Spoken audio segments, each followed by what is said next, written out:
우리는 누군가로부터 충고를 들을 때가 종종 있습니다. 그 충고가 때로는 좋은 충고일 수도 있고 때로는 그렇게 좋지 않은 충고일 수도 있죠.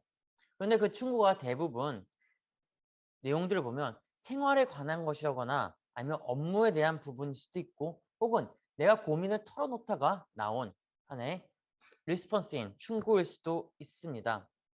그런데 그 충고가요, 바로 직전의 상황을 이야기가 될 수도 있겠지만 때로는 시간이 좀 지나서 나타나는 상황일 경우가 많이 있죠.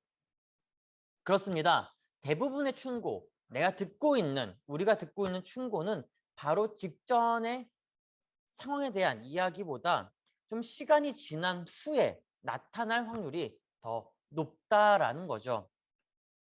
다시 말하면요. 내가 잊어버릴 때쯤에 누군가를 통해서 들었던 그 충고가 피부로 와닿게 되는 일이 빈번하다라는 것입니다.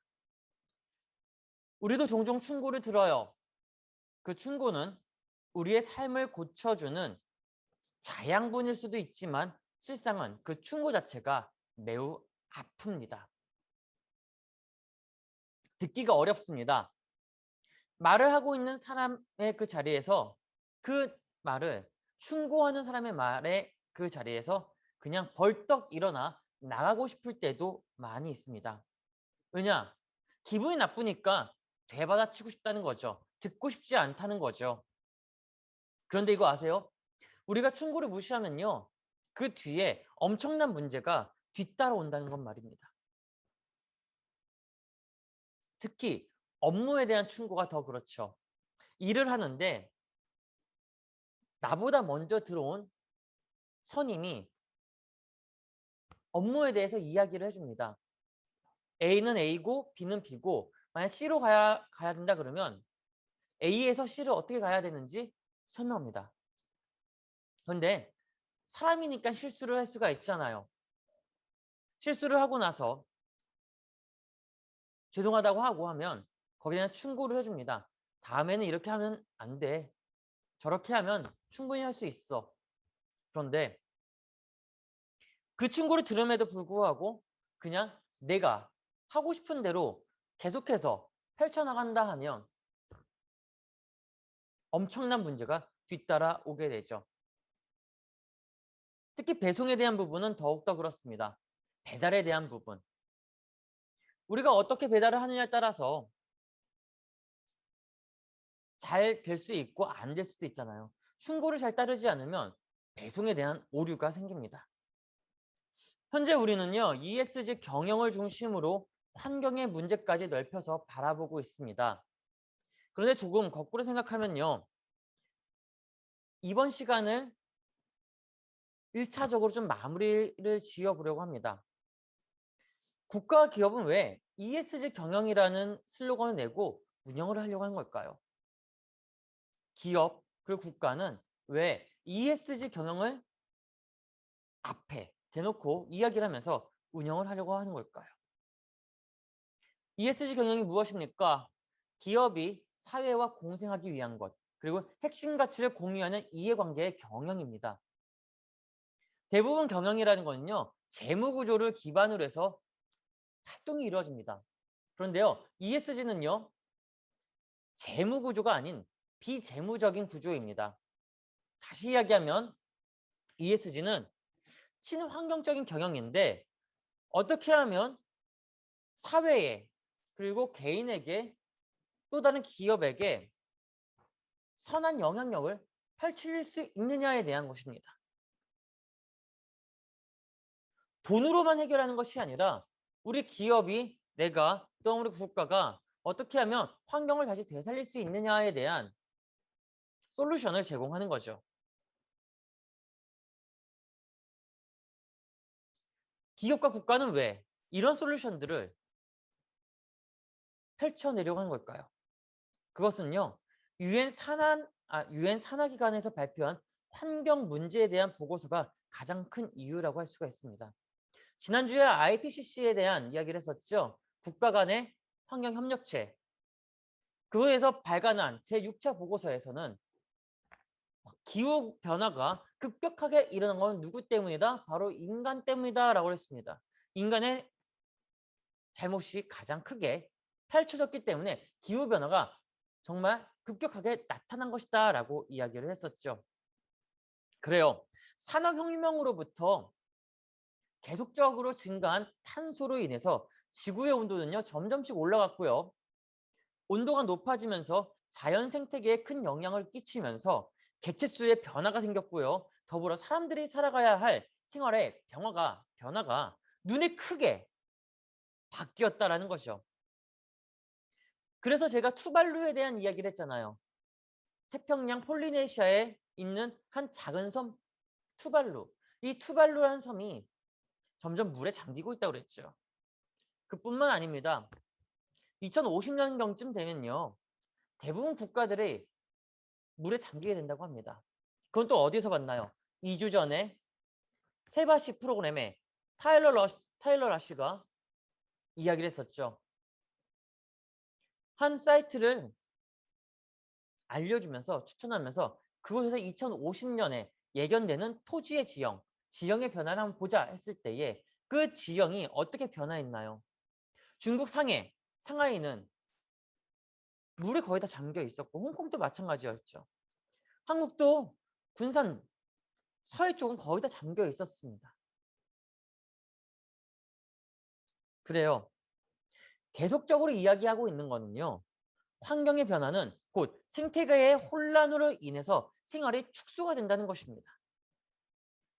즉 우리가 환경을 지키지 않으면 우리의 미래에도 보장받지 못한다는 것이 가장 큰 핵심이라는 거죠. 그래서 ESG 경영이 친환경의 경영 정책이라 이야기하는 것이 바로 이러한 내용입니다. 우리가 지키지 않으면 우리가 다음에게 미루는 것이 아니라 우리부터 지키지 않으면 우리의 미래에도 보장받지 못한다라는 겁니다. 오늘 본문 30절과 31절 볼까요? 같이 함께 읽겠습니다. 나의 교훈을 받지 아니하고 나의 모든 책망을 없인 여겼음이니라. 그러므로 자기 행위의 열매를 먹으며 자기 꾀에 배부리라. ESG는요. 이 ESG 경영은 어떻게 보면 모두가 살기 위한 마지막 카드를 기업과 국가가 꺼낸 셈이라고 볼 수가 있을 것 같아요. 선택의 최후의 카드를 꺼낸 기업과 국가라는 거죠.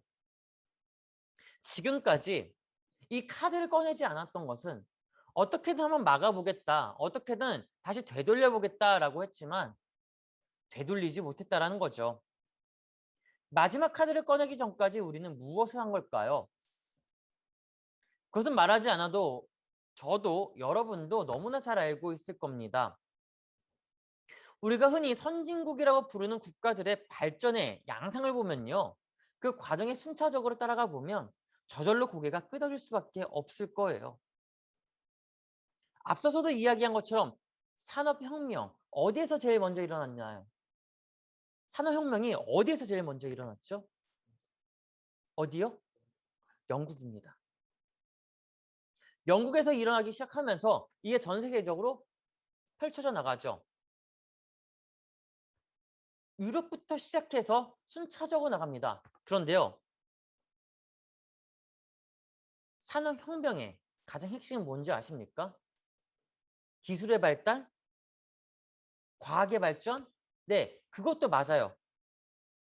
그 과정 가운데 가장 중요한 거는요, 혁명이라는 거예요. 혁명, 레볼루션이라는 거죠. 모든 과정 가운데는요, 혁명이라는 게 껴 있습니다. 혁명이 무엇입니까? 혁명. 뒤바꾼다는 거예요. 바꿔버리겠다는 겁니다. 과거의 것을 버리고 새롭게 시작하겠다는 것이죠. 그 전까지는 다 뒤집고 버리고 이제 다시 새롭게 시작하겠다는 겁니다. 새로운 바탕에서 새로운 판을 깔고 발전을 시작하겠다는 거죠. 모두는요. 새로운 것을 환영합니다. 좋아합니다. 옛것 싫어하잖아요. 과거에 있었던 거 별로 안 좋아하잖아요. 새로운 기기가 나오면 구입합니다. 어떻게든 바꾸려고 합니다.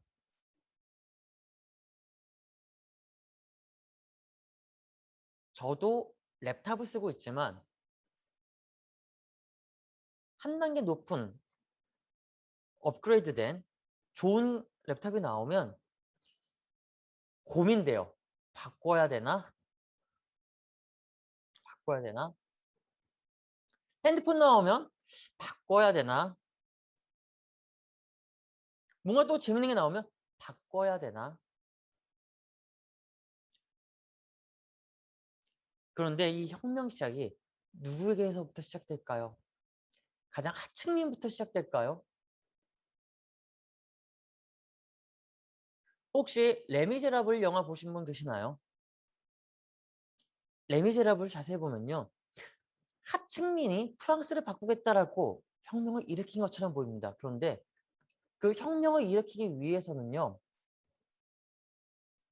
자금이 필요해요. 운용할 수 있는, 활동할 수 있는 자금이 필요해요. 그것을 누가 제공합니까? 그 자금 누가 제공해요? 그 무리 안에 있는 한 사람이 제공하죠. 근데 그 아버지가 프랑스의 부유한 재벌입니다. 다시 말하면요. 혁명은요. 부유한 이들이 자금을 제공하기 때문에 이룰 수 있다는 거예요. 그런데 그 혁명의 시작에 부유한 이들이 있습니다. 근데 부유한 이들이 아무런 유익 없이 그냥 내놓는 걸까요?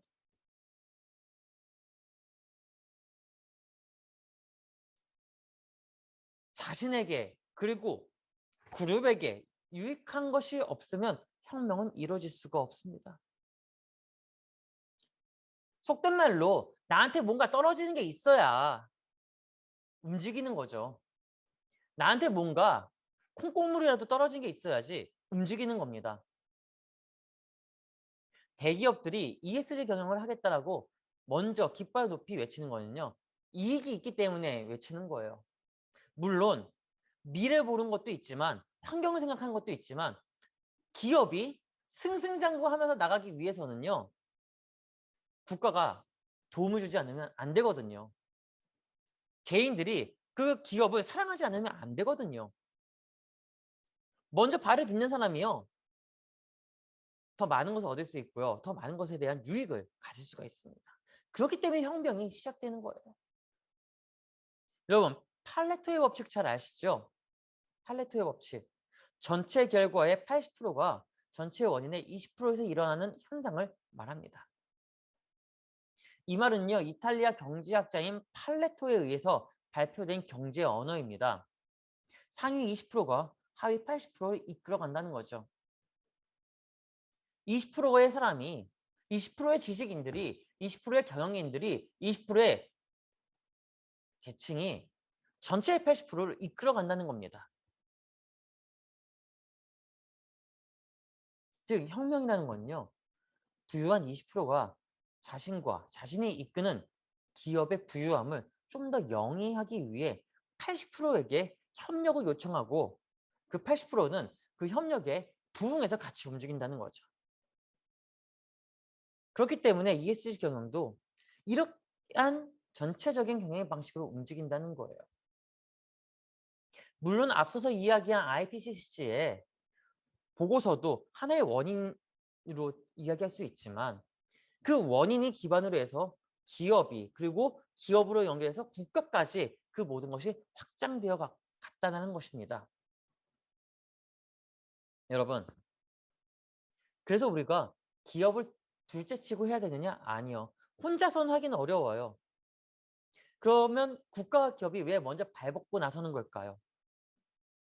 홍보해야죠. 알려줘야죠. 그리고 거기에 대해서 우리가 미래에 대해서 어떻게 준비를 하고 미래를 어떻게 영위를 할 수 있는지에 대해 이야기를 하게 되면 사람들이 듣고 보고 그것에 대해서 인식할 때에 이해할 때에 움직일 수 있다는 거예요. 제가 기도할 때 이렇게 기도를 많이 합니다. 보고 듣고 배운 대로 살아가는 하나님의 사람, 하나님의 교회, 하나님의 나라가 되게 하옵소서. 보고 듣고 배운 대로 살아가는 중요해요. 보다, 듣다, 배우다. 우리 모두가 다 하는 겁니다. 지금도 여러분들 보고 있죠. 지금도 여러분은 듣고 있습니다. 지금도 여러분은 배우고 있습니다. 물론 저도 배우고 있고요. 보고 듣고 배움 없이는요. 절대로 프락시스적인 게 나타날 수가 없어요. 즉 실천적인 게 나타날 수가 없다라는 거예요.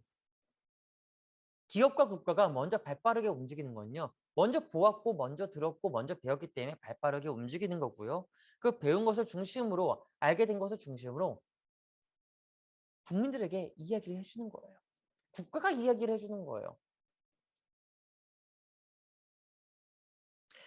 그래서 이 일을 얼마나 빠르게 처리하느냐 혹은 순차적으로 처리하느냐에 따라서 환경의 변화의 시계는 다르게 나타날 수밖에 없다라는 것입니다.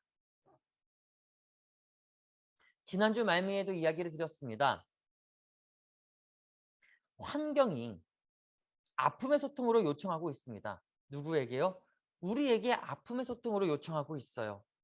지금까지는 어떻게라도 환경이, 자연이 스스로가 참으면서 정화작용을 하면서 참고 버텼지만 이제는 더 이상 버티지 못하겠다라고 아우성치는 겁니다. 그 아우성. 듣고 계십니까? 알고 계십니까? 몸에 배어버린 습관은 참 어려워요. 천천히 하나씩 고쳐나가면 돼요. 바꿔나가면 돼요. 다른 것들도 대체하면 돼요. 이미 사용하고 있는 것은 사용할 수밖에 없어요.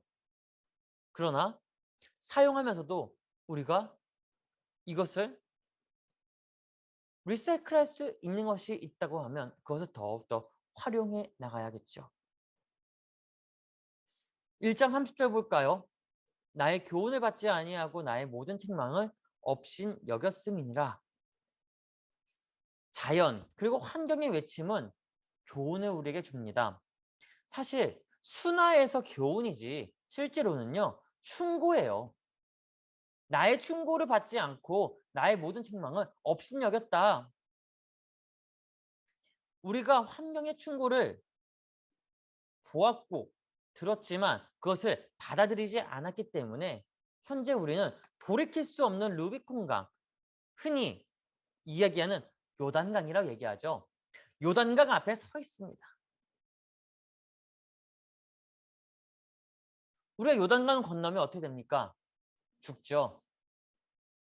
더 이상 이 세상에서 살아갈 수 있는 것이 아닙니다. 우리가 왜 요단강 앞에 서 있습니까? 우리가 왜 루비콘 앞에 서 있습니까? 한 발자국만 더 나가면요. 이제는 천재 힘들게 영위하고 있는 이 환경도 이 자연도 보기가 어렵다라는 것입니다. 그래요. 충고를 무시하면 문제가 생길 수밖에 없습니다. 충고를 무시하면 연쇄적으로 연속 다발적으로 문제가 따다다다다닥 생길 수밖에 없습니다. 그래요. 이제 우리는 다음을 생각해야 됩니다. 나의 자녀, 우리 후손의 다음이 아니라 나의 다음이에요. 내 다음. 2050년 그때가 되면 여러분들도 계속 있겠죠. 2050년에 여러분들은 몇 살입니까?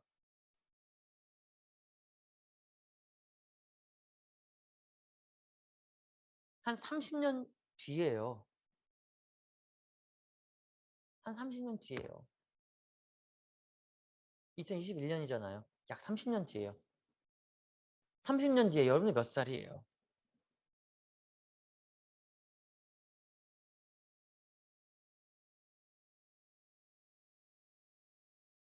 30년 뒤에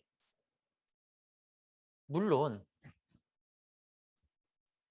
어떠한 사고로 인해서 부득이한 일로 인해서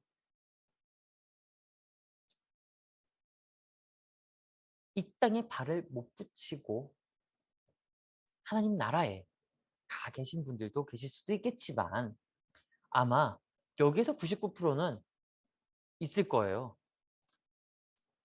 똑같이 호흡하고 똑같이 일을 하고 똑같이 밥을 먹고 똑같이 일상생활을 하고 있을 겁니다.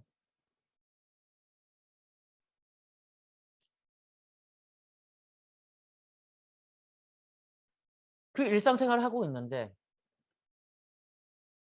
우리가 다음에게 그냥 계속 미루다 보면 어떻게 될까요? 우리의 편함 때문에 우리의 안락함 때문에 다음에게만 미룬다고 하면 그다음은 또 그다음에게 미루지 않을까요? 그다음은 또 그다음에게 미루지 않을까요? 우리는 누구를 보고 배웠습니까? 우리의 아버지, 어머니, 할머니, 할아버지의 모습을 보고 배워왔어요. 신앙도 그렇게 전수되어 왔습니다. 보고 배워왔으니까 몸에 배어있죠. 알면서도 똑같이 해요. 그러면 우리의 모습을 누가 보고 배울까요? 우리의 다음이 보고 배운다는 거예요. 그 다음이 똑같이 하겠죠. 또 미룰 거예요. 왜요? 우리가 미뤄왔으니까. 계속 미뤄왔으니까. 아, 우리 엄마도 미뤘어. 우리 아빠도 미뤘어. 할머니, 할아버지도 미뤘으니까 나도 미룰 수 있어. 괜찮아. 왜? 우리의 다음이 있잖아. 넥스트가 있잖아. 근데 넥스트가 언제까지 넥스트냐라는 거죠.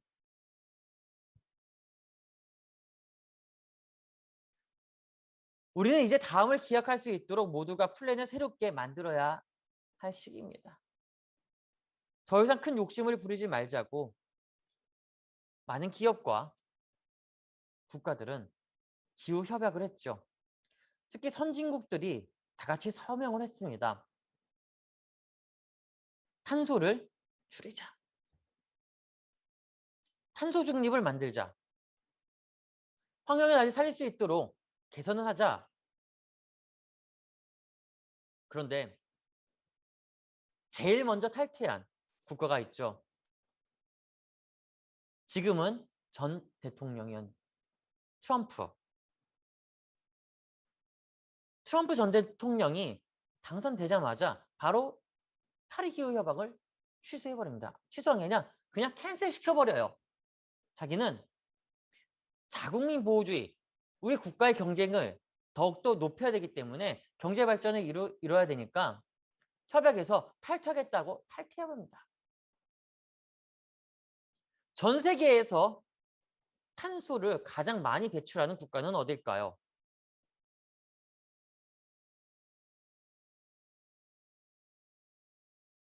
어딜까요? 인구가 가장 많은 나라입니다. 중국이에요. 그 다음은요? 아니요. 미국 아닙니다. 인도입니다. 중국 다음에 바로 그 다음에 뒤따라오는 거예요. 뒤따라오는 국가들이요. 개도국이라 해야죠. 개발도상국. 개발도상국들이 치고 올라오고 있습니다.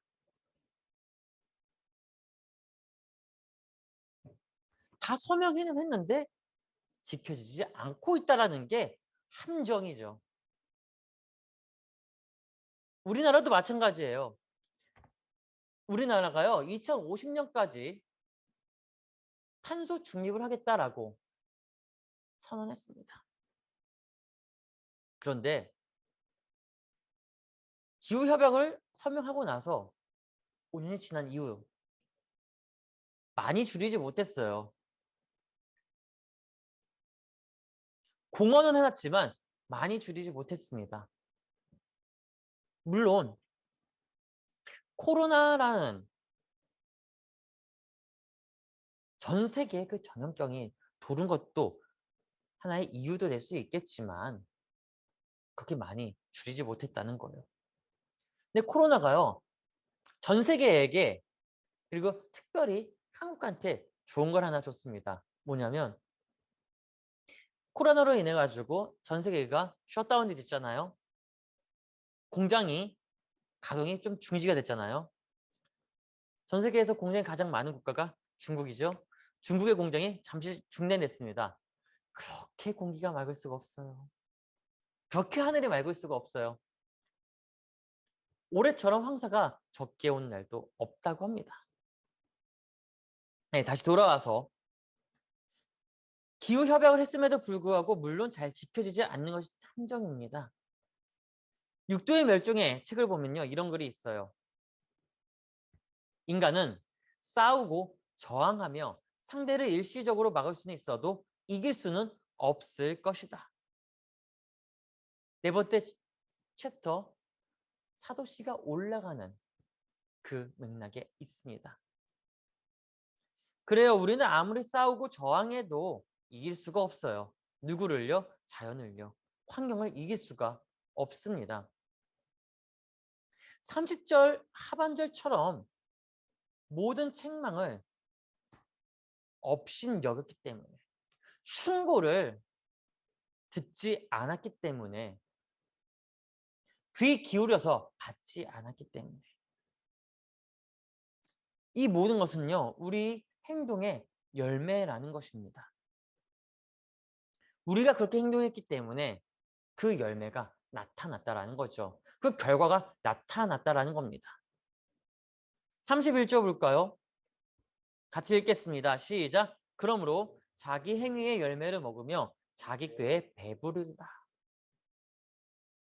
우리가 우리 행위의 열매를 맺어서 먹었습니다. 우리 꾀에 빠져버린 거예요. 우리의 욕심으로 만든 이 모든 일에 대해서 누가 책임과 의무를 짊어져야 될까요? 사회적 책임은 누가 짊어져야 될까요? 우리가 만들었으니 우리가 짊어져야 됩니다. 내가 만들었으니 내가 짊어져야 되고요. 내가 만든 거를 타인에게 미룰 수는 없어요. 회피시킬 수는 없어요. 우리가 했기 때문에 우리가 다 함께 짊어지고 뉴 플랜으로 맞서야 됩니다. 언제까지 후세한테 전가하면서 책임지라고 할 겁니까? 결국 우리가 우리 꾀에 빠진 꼴이 되어 버렸다는 거죠. 다시 한 번 더 우리가 끝자락에 서야만 부를 건가요? 끝자락에 섰을 때 부르면요, 이미 늦은 거예요. 버스는 지나간 겁니다. 어느 누구도 답하지 않을 겁니다. 왜냐? 오래전부터 충고를 해왔는데 그 충고를 무시했으니까 이제는 다들 기브업 했다는 거예요. 포기해버렸다는 거예요. 잠언 1장 28절에 이렇죠. 그때 너희가 나를 부르리라. 그래도 내가 대답하지 아니하겠고 부지런히 나를 찾으리라. 그래도 나를 만나지 못하리니. 마지막 끝자락에 서 왔을 때 부른다 한들 답하지 않겠다라는 거예요. 찾은들 만날 수 없을 거라는 이야기하는 겁니다. 마지막으로 한 가지 이야기만 하고 마치려고 합니다. 지금 이 카드가요, 마지막 카드일 수 있어요. 아니, 마지막 기회일 수가 있어요. 마지막 그 기회를 받은 것일 수도 있습니다. 이제 더 이상의 충고를 무시하면요, 마지막은요, 그냥 강을 건너고 다들 say goodbye 하는 것밖에 없습니다.